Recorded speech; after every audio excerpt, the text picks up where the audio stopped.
شہر کے ظالم قبضہ مافیا نے ایک غریب بیوہ کا مکان چھین کر اسے سڑک پر نکال دیا۔ بیوہ روتی ہوئی آسمان کی طرف دیکھ رہی تھی۔ جب مافیا کے گنڈوں نے مکان کی پرانی دیوار گرائی تو وہاں کی بنیادوں سے ایک لوہے کا صندوق برآمد ہوا۔ ظالم لیڈر نے خزانے کی امید میں صندوق کا تالا توڑا، لیکن اندر موجود کاغذات اور پرانی تصویر دیکھ کر اس کے ہاتھ سے میں اپنے شاندار آفس میں بیٹھا کچھ کاغذات دیکھ رہا تھا جب کمرے کے دروازے پر دستک ہوئی تھی۔ میں نے آنے والے کو اجازت دی۔ چند لمحے بعد کمرے کا دروازہ کھلا تھا اور میرا خاص آدمی غلام سعید داخل ہوا، سر جھکا ہوا، چہرے پر گھبراہٹ۔ اسے دیکھ کر مجھے ایک لمحہ لگا تھا معاملے کی نزاکت کو سمجھنے میں۔ میں کچھ کہتا اس سے پہلے ہی وہ بولا، بہت بڑا مسئلہ ہو گیا ہے لیڈر۔ جو زمین آپ خرید رہے ہیں اس کے ساتھ ایک 50 گز کا مکان ہے، لیکن وہاں پر ایک بوڑھی عورت رہتی ہے۔ 2 بیٹے تھے، دونوں حادثے کا شکار ہو کر مر گئے۔ دونوں حادثے کا شکار ہو کر ان کا انتقال ہو گیا۔ ایک بیٹی ہے جس کی شادی ہو چکی ہے، لیکن شوہر خاص کماتا نہیں ہے۔ ماں نے مکان کے اوپر کے حصے کو کرائے پر دیا ہوا ہے۔ کچھ پیسہ اپنی بیٹی کو دیتی ہے اور کچھ پیسے سے اپنے گھر کا گزارا کرتی ہے، اور سنا ہے کہ کسی فیکٹری میں دھاگا کاٹنے بھی جاتی ہے۔ کافی مجبور عورت ہے، لیکن اگر ہمیں وہ جگہ نہیں ملی ہم نقصان اٹھائیں گے۔ وہ چھوٹا سا ٹکڑا بہت کام کا ہے۔ جبکہ میرے ماتھے پر بل پڑے تھے اور میں غلام سعید کو دیکھتے ہوئے حیران لہجے میں بولا، پاگل ہو تم؟ اتنی چھوٹی بات کے لیے تم مجھے پریشان کرنے آ گئے؟ دماغ خراب ہے تمہارا؟ ایسی بے وقوفانہ حرکت کی مجھے تم سے بالکل بھی توقع نہیں تھی۔ میری بات سن کر غلام سعید پریشان لہجے میں بولا، صاحب اس عورت کی پورے محلے میں بہت بات ہے، سب اس کی بہت عزت کرتے ہیں اور کئی لوگ اپنا صدقہ خیرات اس عورت کو دیتے ہیں۔ میرا دل تھوڑا پریشان ہوا کہ اگر میں نے اس عورت کو نقصان پہنچایا یا اس کی عمارت گرائی، کہیں ہمارا زوال شروع نہ ہو جائے۔ ایسے لوگ اللہ کے بہت قریب ہوتے ہیں۔ وہ مزید کچھ کہتا جب میں سخت لہجے میں بولا، زیادہ میرے سامنے پار سائی کا ڈھونگ کرنے کی ضرورت نہیں ہے۔ جاؤ اور کل تک اس کا گھر گرا دینا، مجھے وہاں اپنا کام شروع کروانا ہے۔ وہ پوری زمین جب میرے ہاتھ میں ہوگی پیسہ زیادہ اچھا ملے گا۔ فضول کے یہ ڈرامے کر کے نہ مجھے پریشان کرو اور نہ خود پریشان ہو۔ میری بات سن کر غلام سعید بولا، لیکن صاحب اس دفعہ میرا دل گھبرا رہا ہے۔ ایسا لگتا ہے جیسے اگر ہم نے اس بوڑھی عورت کو نقصان پہنچایا ہم بھی نقصان میں آئیں گے۔ وہ مزید کچھ کہتا جب میں نے اپنے پاس رکھا ہوا کانچ کا گلاس اٹھا کر زور سے اس کی طرف پھینکا تھا۔ بر وقت پیچھے ہونے کی وجہ سے وہ زخمی ہوتے ہوتے رہ گیا۔ میں اسے دیکھتے ہوئے چلا کر بولا، یہاں سے نکل جاؤ، خبردار جو میرے سامنے بلا وجہ کی ہمدردی کی۔ میں اپنے کام کے معاملے میں کسی کے ساتھ نرمی نہیں برتتا۔ صاف کہہ دیتا ہوں، کل ہی اس عورت کا مکان گرا دینا، اور اگر زیادہ پریشان کرے 1-2 فائر کر دینا، اور تب بھی نہ مانے تو اس کے دماد۔ جب غلام سعید میرے خوف سے ہاں بول کر چلا گیا تھا، میں نے گہری سانس لی اور دوبارہ اپنے کاغذاتی معاملات دیکھنا شروع ہو گیا۔ لیکن اتنا سمجھ آ گیا تھا یہ کام ٹھیک طرح نہیں کرے گا، اسی لیے میں نے اپنے ایک اور بندے کو فون کر کے سختی سے ہدایت کی تھی، کل غلام سعید کے ساتھ تم بھی جانا، اور اگر وہاں ڈرامے بازی کرے مجھے صرف ایک فون کال کر دینا۔ اسے آج کل ہمدردی کا اس نے جی سر بول کر دوسرا حکم مانگا تھا۔ اگر میں فون کاٹ کر اب بیٹھ گیا تھا۔ کئی دنوں سے غلام سعید کا رویہ میری آنکھوں میں کھٹک رہا تھا۔ اچانک سے غائب ہو جانا، کبھی کسی کے ساتھ ہمدردی کرنا، کبھی کسی کا ساتھ دینا، کسی ورکر نے اگر غلطی کی غلطی کو اپنے سر پر لے لینا، یہ باتیں ٹھیک نہیں تھی۔ وہ میرا بہت خاص بندہ تھا، اگر وہ سیدھی راہ کی طرف گیا تو میں نقصان اٹھاؤں گا۔ یہی بات مجھے بار بار پریشان کرے جا رہی تھی۔ کافی دیر تک میں اس بارے میں سوچتا رہا تھا۔ کام دھندہ بالکل چھوٹ گیا تھا، اور پھر تک ہار کر میں نے ایک لمبی انگڑائی لی اور اسی لمبے فیصلہ لے لیا تھا کہ کل غلام سعید کے ساتھ میں بھی جاؤں گا۔ دیکھتا ہوں کون عورت ہے، کس کا گھر ہے، پتہ چلے آخر کیا ماجرا ہے۔ کام چھوڑ کر میں اپنے بستر کی طرف بڑھ گیا تھا۔ لیٹنے کے بعد میں نے آنکھیں بند کی تھی، لیکن ایک لمحے کے لیے بھی مجھے نیند نہیں آئی تھی۔ آنکھیں ایسے کھلی ہوئی تھی جیسے چٹ بٹن ہو۔ اکثر ایسا ہی ہوتا تھا، میں رات بھر جاگ کر گزار دیتا۔ کئی دفعہ میں نے ڈاکٹر کو دکھایا تھا، بڑے سے بڑے سائیکولوجسٹ سے بھی رابطہ کیا تھا کہ مجھے نیند کیوں نہیں آتی، اور سب نے ایک ہی مشورہ دیا تھا کہ فی الحال کام کو روک کر آپ آرام کو ترجیح دے، اور میں ایسا نہیں کر سکتا تھا۔ جس انسان نے کام سے نظر چرائی وہ صرف اور صرف پچھتاتا ہے، اور میں کام کو نظر انداز کر کے پچھتانا نہیں چاہتا تھا۔ آج جس مقام پر میں پہنچا تھا اپنے جنون کی وجہ سے ہی پہنچا تھا۔ کافی دیر کروٹ بدلنے کے بعد کب میں گہری نیند سویا مجھے کچھ علم نہیں تھا، مگر ابھی کچھ ہی دیر گزری تھی جب اچانک میں گہری نیند میں ایک عجیب خواب دیکھنے لگا تھا۔ ایسا لگتا تھا جسے کوئی عورت مجھے پکار رہی ہے، عبدالرؤف بول کر مجھے اپنی طرف بلا رہی ہے۔ میں عجیب کیفیت میں مبتلا ہو گیا تھا۔ ایسا لگتا تھا جیسے میں زمین کے اندر دنستا جا رہا ہوں، خود کو قابو کرنے کی کوشش کر رہا تھا، مگر آج ایسا پہلی بار ہوا تھا کہ میں اپنا وجود قابو نہیں کر پا رہا تھا۔ پسینے سے میرا پورا وجود شرابور ہو گیا۔ وہ عورت میرے بہت نزدیک آ گئی تھی، جبکہ میں اسے دیکھ کر ڈر گیا۔ اس کے پیچھے ایسے لگتا تھا جیسے آگ جل رہی ہو۔ جیسے ہی اس نے مجھے ہاتھ لگانے کی کوشش کی تھی، میں چیخ مار کر بیٹھ گیا اور گہری گہری سانس لینے لگا۔ ماتھا، گردن، جسم پسینے سے بالکل بھیگ چکا تھا۔ کچھ دیر تک میں ایسے ہی بالکل سن حالت میں بیٹھا رہا، لیکن جیسے جیسے دماغ بیدار ہونے لگا، مجھے انجانی گھبراہٹ ہونے لگی۔ میں بے اختیار واش روم کی طرف بڑھا تھا۔ میں نے پانی منہ پر ڈالا، مگر اس کے باوجود میری گھبراہٹ کم نہیں ہو رہی تھی۔ اندر سے ایک عجیب سی آواز آ رہی تھی، عبدالرؤف وضو کرو۔ میں نے ایک نظر پورے واش روم پر ڈالی اور پھر دھیرے دھیرے وضو کرنا شروع ہو گیا۔ جیسے جیسے میں وضو کرتا جا رہا تھا، میری حالت بے جان ہوتی جا رہی تھی۔ ایسی حالت آج سے پہلے کبھی نہیں ہوئی تھی۔ پاؤں دھوتے ہوئے ایسا لگا جیسے میں نے کوئی بہت بڑا گناہ دھویا ہو۔ وضو کرنے کے بعد میں باہر آ گیا تھا اور بالکنی میں کھڑے ہو کر گہری گہری سانس لینے لگا تھا، لیکن اس کے باوجود مجھے سکون میں اثر نہیں۔ کچھ دیر تک میں وہیں بے چین حالت میں کھڑا رہا اور پھر واپس کمرے میں آ کر بیٹھ گیا۔ جب سے میں نے مافیا کی دنیا کو اپنے لیے چنا تھا، میری حالت عجیب ہی رہتی تھی۔ رات قطرہ قطرہ کر کے پگھلتی چلی گئی۔ اگلی صبح کا سورج پوری آب و تاب سے روشن ہوا۔ اس درمیان مجھے ایک لمحہ بھی نیند نہیں آئی، آنکھیں کھلی ہی رہی۔ صبح 8 بجے میں کمرے سے تیار ہو کر باہر آیا۔ میرے ملازمین فوراً ہی حرکت میں آ گئے تھے۔ ناشتہ تیار کر کے میز پر رکھ دیا گیا، جبکہ میں ناشتہ نظر انداز کیے لان میں آ گیا تھا۔ غلام سعید مالی کے ساتھ کھڑا راز و نیاز کر رہا تھا۔ مجھے دیکھ حیران ہوا، جبکہ میں سیدھا اس کی طرف بڑھا۔ مجھے دیکھتے ہی اس نے سلام کیا اور حیران کن لہجے میں بولا، صاحب آپ اتنی جلدی جا گئے، طبیعت ٹھیک ہے آپ کی؟ میں نے سر کو ہاں میں ہلایا اور اسے دیکھتے ہوئے بولا، کب تک اس بوڑھی عورت کے محلے میں جانا ہے؟ میری بات سن کر غلام سعید کے چہرے کی رنگت اڑ گئی۔ وہ مجھے دیکھتے ہوئے بولا، صاحب آپ کیوں جانا چاہتے ہیں؟ آپ کو آفس جانا ہے، وہاں پر دیگر کام ہے۔ خضر بھی آنے والا، اس کو آپ آج وہ کاغذات دیں گے جو سعودیہ جائیں گے۔ جبکہ میں سر نفی میں ہلا کر بولا، مجھے آج کسی سے نہیں ملنا، میں آج تمہارے ساتھ اس بوڑھی عورت کے محلے میں ہی جاؤں گا، سب کام میری آنکھوں کے سامنے ہوگا۔ جبکہ غلام سعید کے چہرے کی ہوائیاں اڑ گئی۔ وہ مجھے دیکھتے ہوئے بولا، صاحب رہنے دیتے ہیں، آپ بلا وجہ پریشان ہوں گے، دھوپ بھی بہت تیز ہے۔ جبکہ میں سر نفی میں ہلا کر بولا، میں جاؤں گا، چاہے مجھے گاڑی کے اندر ہی بیٹھنا پڑے یا چھتری لے کر کھڑا ہونا پڑے۔ تم مجھے نہیں سکھاؤ مجھے کیا کرنا اور کیا نہیں، تم میرے ملازم ہو، میں تمہارا ملازم نہیں ہوں، تم مجھے تنخواہ نہیں دیتے۔ میری بات سن کر وہ کافی پریشان ہو گیا تھا اور جی صاحب جی بول کر سر جھکا چکا تھا۔ جبکہ میں ایک بار پھر بولا، میں نے تم سے سوال کیا تھا ہم کتنے بجے تک یہاں سے نکلیں گے؟ وہ بولا، صاحب آپ حکم دے کتنے بجے تک نکلنا ہے؟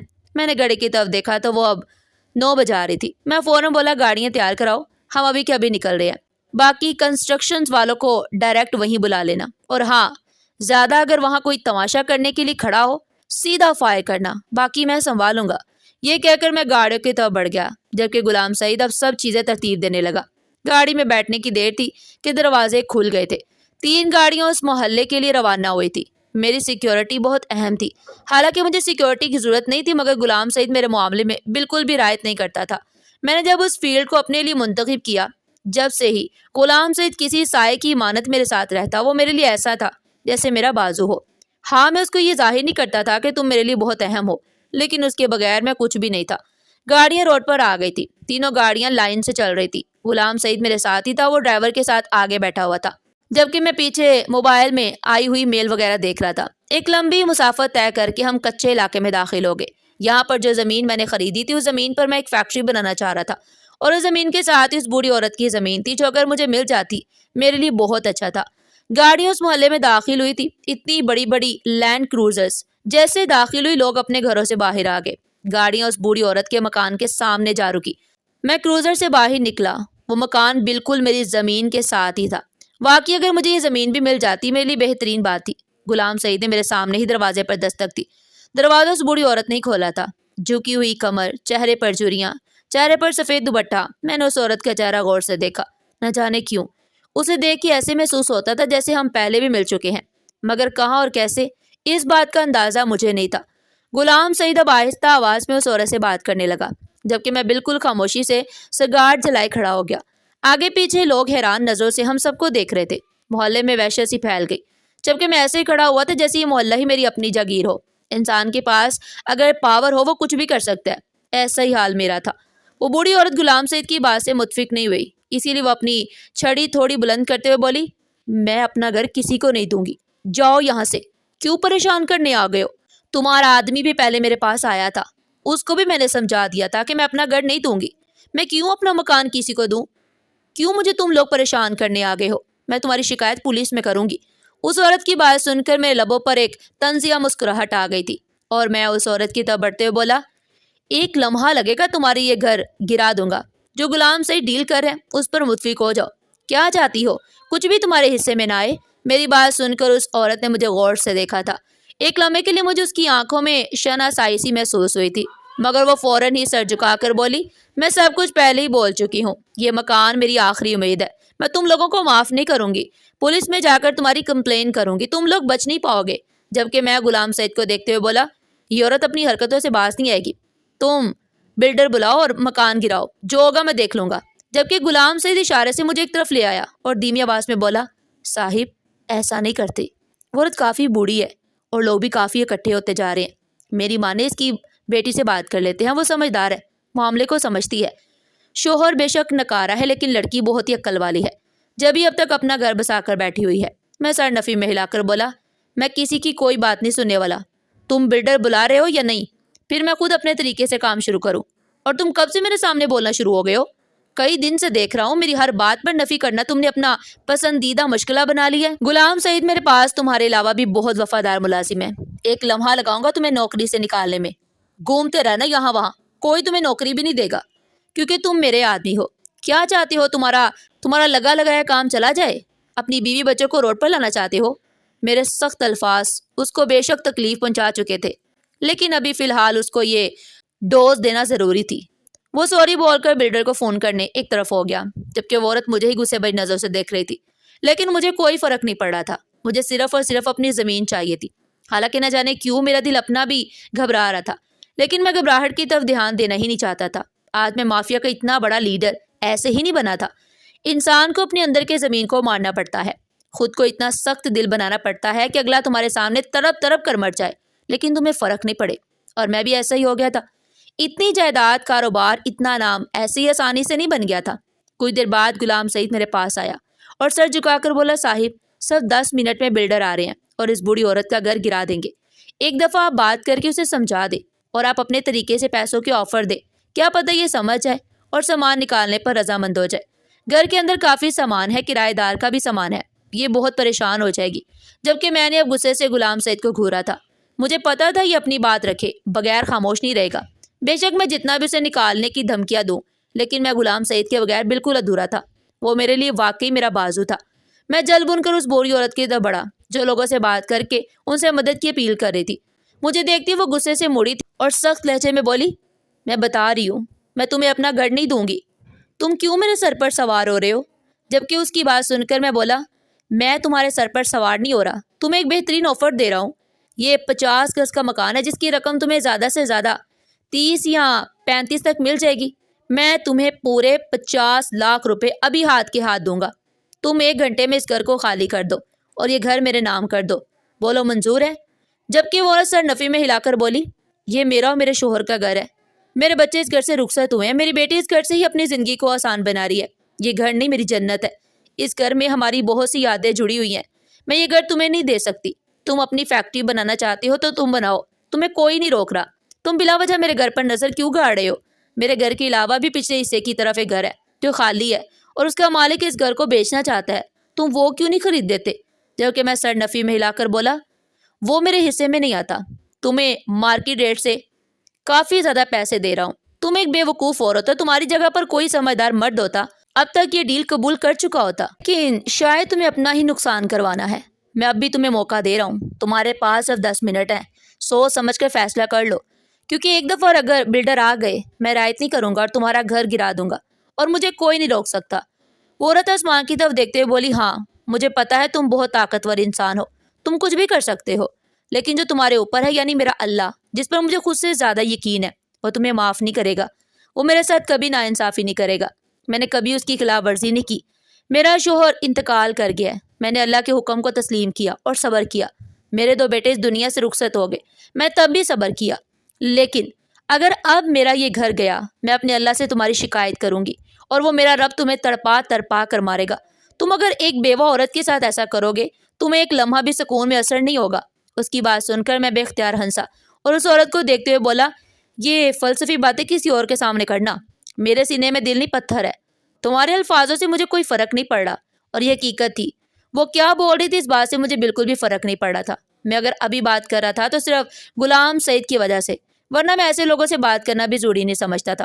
وہ عورت روتے ہوئے بولی، یہ باتیں فلسفی نہیں ہیں کہ میرے دل کی باتیں ہیں۔ اگر تم نے میرے مکان کو ہاتھ بھی لگایا، میرا اللہ تمہیں معاف نہیں کرے گا۔ تم نے اب تک بہت گناہ کیے ہوں گے، لیکن اگر تم نے میرے ساتھ کچھ کیا، میں تمہیں معاف نہیں کروں گی، بلکہ دن رات تمہیں بد دعائیں دوں گی، تمہیں برباد کر دوں گی۔ تم ایک بیوہ کی بد دعا سے ابھی واقف ہی نہیں ہو۔ یہ کہتے ہی وہ عورت رونا شروع ہو گئی، جبکہ میں اب بیزار ہو کر اپنی گاڑی کے پاس آ گیا تھا۔ غلام سعید مجھے دیکھتے ہوئے بولا، صاحب ابھی فی الحال ٹھہر جاتے ہیں، میں اس کی بیٹی سے ملاقات کرتا ہوں، ان سے بات کر کے فیصلہ لیتا ہوں۔ بلا وجہ اگر اس کی بد دعا لگ گئی، کہیں لینے کے دینے نہ پڑ جائے۔ غلام سعید کی بات سن کر مجھے اب شدید غصہ آیا۔ میں اسے دیکھتے ہوئے بولا، بس بہت ہو گیا، تمہارا ان حرکتوں کی وجہ سے اپنا نقصان نہیں کر سکتا، خاموش ہو کر کھڑے رہو۔ بلڈر کتنی دیر میں پہنچیں گے؟ وہ بولا، صاحب میرے خاطر آج سن لے، نہ جانے کیوں میرا دل بہت گھبرا رہا ہے۔ اس عورت کو دیکھ کر مجھے بہت کچھ یاد آ رہا ہے، خدا کے لیے میری بات سن لے۔ جبکہ میں فوراً بولا، کیا یاد آ رہا ہے؟ ہم اس عورت سے پہلے مل چکے ہیں، کیا ہمارا اس عورت سے کوئی تعلق ہے؟ میری بات سن کر غلام سعید کے چہرے پر سام سونگ گیا۔ نہ جانے کیوں اب مجھے بھی گڑبڑ محسوس ہوئی تھی۔ میں کچھ کہتا اسی پر بلڈر کی گاڑیاں محلے میں داخل ہوئی تھی، جبکہ میں اب غلام سعید کو نظر انداز کر کے ان لوگوں کی طرف متوجہ ہو گیا۔ ٹھیکیدار فوراً میرے پاس آیا اور قریب پہنچ کر سر جھکا کر سلام کیا، جبکہ میں گھر کی طرف اشارہ کرتے ہوئے بولا، بلڈوزرز منگواؤ اور اس پر چڑھا دو، کوئی ضرورت نہیں ہے کسی بھی چیز کی پرواہ کرنے کی، مکان کو اچھی طرح برباد کرو، جو ہوگا دیکھا جائے گا۔ بلڈر مجھے دیکھتے ہوئے بولا، صاحب آپ کے پاس وارنٹ تو ہے نا؟ کہیں اگر ہم یہاں پر بلڈوزر منگوا کر کام شروع کریں اور کہیں پولیس نہ آ جائے۔ جبکہ میں ہنستے ہوئے بولا، تمہیں پتا ہے تم کس کے سامنے کھڑے ہو؟ میرے سامنے پولیس کھڑے ہونے سے بھی ڈرتی ہے، میرے خلاف جانا تو دور کی بات ہے، تم سے جتنا کہا گیا اتنا کرو، کام شروع کرو۔ جبکہ وہ جی صاحب بول کر اب بلڈوزرز وغیرہ کی تیاری کرنا شروع ہو گیا تھا۔ غلام سعید مجھ سے اور بھی کچھ کہنا چاہتا تھا، لیکن میرے چہرے کے زاویے اسے کچھ بھی کہنے سے روک چکے تھے۔ چند لمحے بعد وہ اس عورت کی طرف چلا گیا تھا۔ وہ مجھے پتا تھا وہ آخری دم تک اس عورت کو منانے کی کوشش کرے گا، لیکن مجھے اس بات کی پرواہ نہیں تھی۔ غلام سعید اب میرے لیے مشکل پیدا کر رہا تھا۔ اگر یہی سب چلتا رہا تو میں اس کے ساتھ آگے کام نہیں کر پاؤں گا، کیونکہ جس فیلڈ سے ہم تعلق رکھتے تھے وہاں پر ایسی ہمدردی کسی کام کی نہیں۔ لیکن وہ بوڑھی عورت کسی صورت بھی ماننے کو تیار ہی نہیں تھی، جبکہ میں ہنس کر رہ گیا۔ کبھی کبھی غلام سعید کی حرکتیں مجھے ہنسنے پر ہی مجبور کرتی۔ میں حیران ہوتا تھا کہ اگر اس کے دل میں اتنا خوف خدا ہے، اتنے لوگوں کے لیے ہمدردی موجود ہے، تو پھر وہ میرا ساتھ چھوڑ کیوں نہیں دیتا؟ مگر آج تک مجھے سوال کا جواب نہیں ملا تھا۔ کچھ دیر بعد ہی بلڈر نے بلڈوزرز منگوا لیے تھے، جبکہ میں اب تھوڑا سیریس ہو کر کھڑا ہو گیا۔ غلام سعید بھی میرے پاس ہی آ گیا، لیکن اب میں نے اسے بولنے کی اجازت نہیں دی، کیونکہ مجھے پتا تھا وہ آخری دم تک مجھے منانے کی کوشش کرے گا۔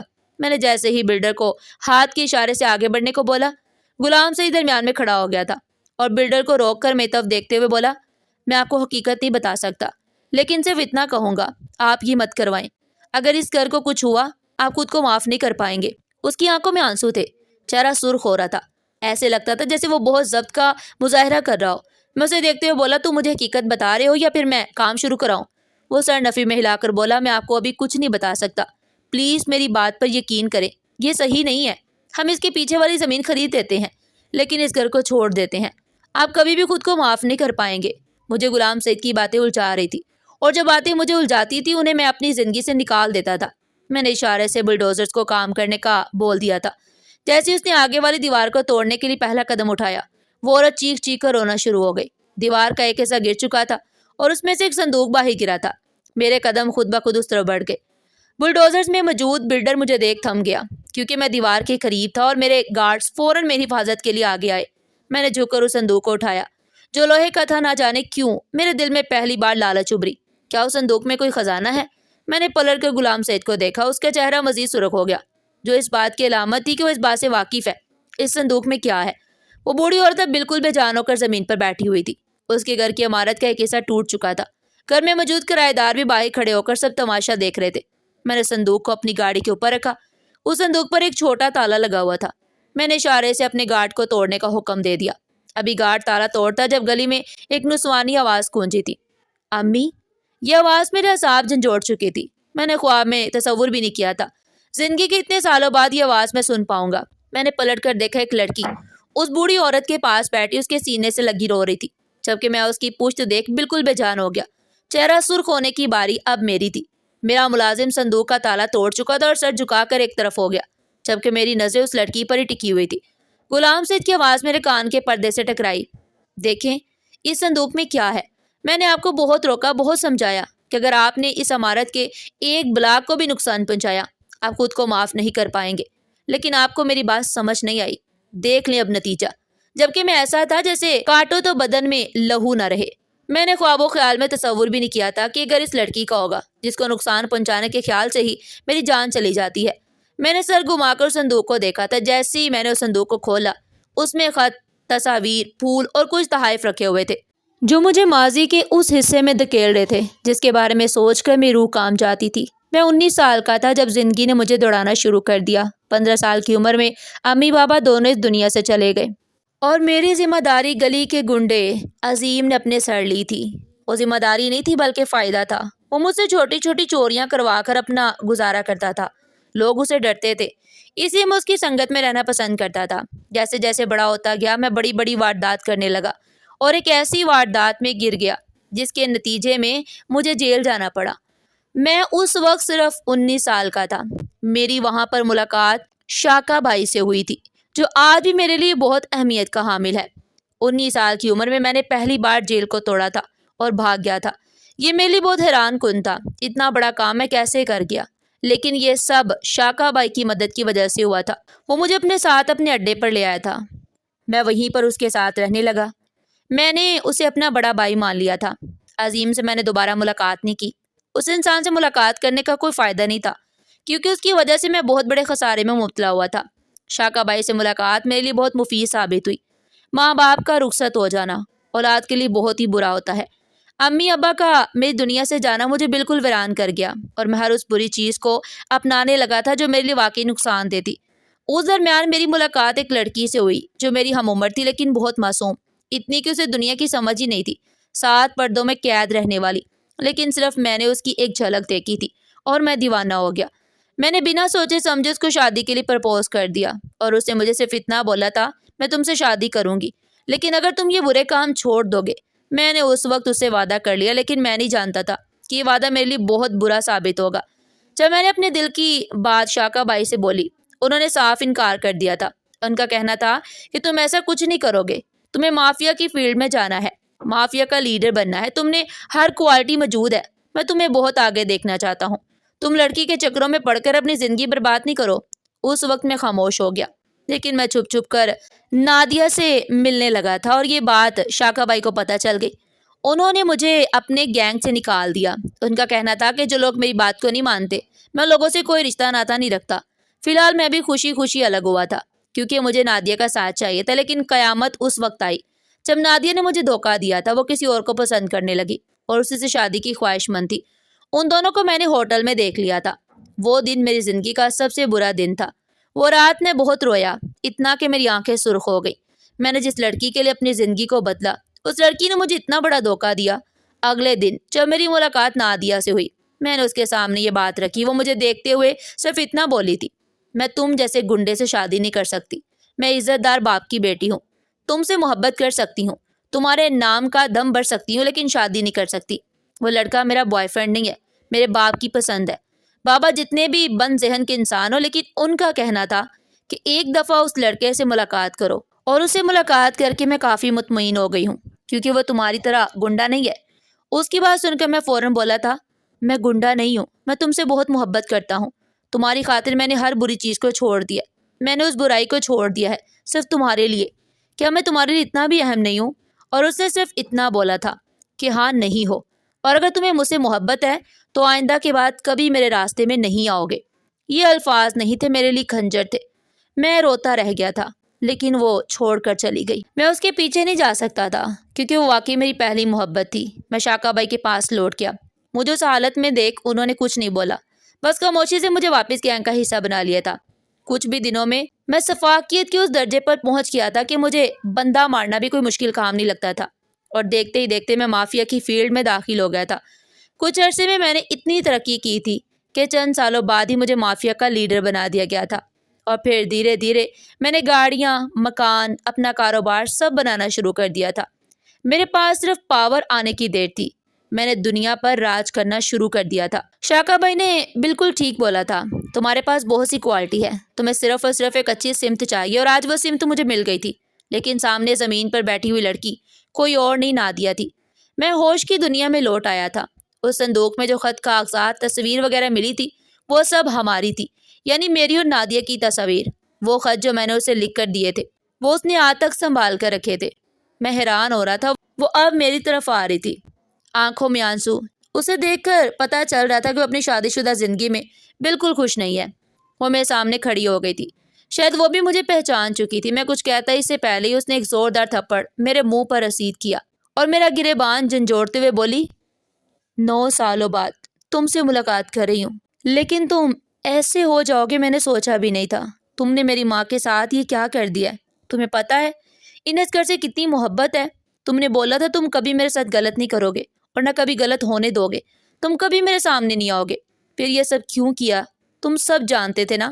جبکہ میں سر نفی میں لا کر بولا میں کچھ بھی نہیں جانتا تھا، مجھے نہیں پتا تھا یہ تمہاری ماں ہے اور تم کس حال میں ہو۔ اس کے تھپڑ مارنے پر گارڈ فوراً قریب آئے، لیکن غلام سعید نے سب کو روک دیا۔ غلام سعید شروع دن سے میرے ساتھ تھا، شاید وہ نادیہ کے بارے میں جانتا تھا اور مجھے نہیں بتانا چاہ رہا تھا، اسی لیے بار بار مجھے روک رہا تھا۔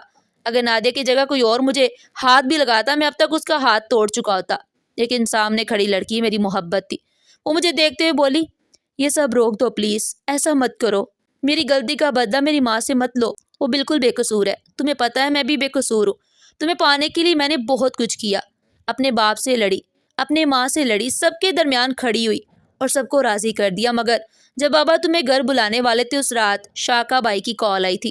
انہوں نے بابا کو ڈرا دیا تھا کہ اگر انہوں نے تم سے میرا رشتہ کیا وہ مجھے مار دیں گے، بابا کو ختم کر دیں گے، ہمارے گھر کو توڑ دیں گے، بجلی کاٹ دی جائے گی، پانی بند کر دیا جائے گا۔ مجھ پر اتنے پہرے بٹھائے گئے کہ مجبوراً مجھے تمہارے بھائی کا ساتھ دینا پڑا۔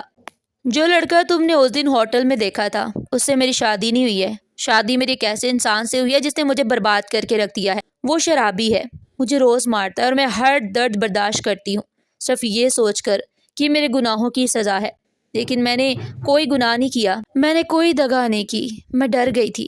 میں اپنے باپ کو، اپنی ماں کو اپنی وجہ سے نقصان میں نہیں ڈال سکتی تھی، اور اب میری وجہ سے ہی تم انہیں نقصان میں ڈال رہے ہو، جبکہ میں ایسا ہو گیا تھا جیسے سانس بھی نہیں آ رہی ہو۔ جس محبت کی تڑپ مجھے 9 سال سے جلا رہی تھی وہ محبت مجھے میرے منہ سے بتا رہی تھی کہ تم سے دور تمہاری وجہ سے ہوئی۔ میں نے فوراً بلڈرز کو نیچے اتار دیا اور دیوار تعمیر کرنے کا اشارہ کیا تھا۔ نادیہ کو فی الحال نظر انداز کیے میں اس بوڑھی عورت کے پاس آیا اور اس کے پاؤں پکڑ کر معافی مانگی۔ مجھے سمجھ آیا تھا کہ اس عورت کو دیکھ کر ایسا کیوں لگا کہ میری اس سے ملاقات ہوئی ہے۔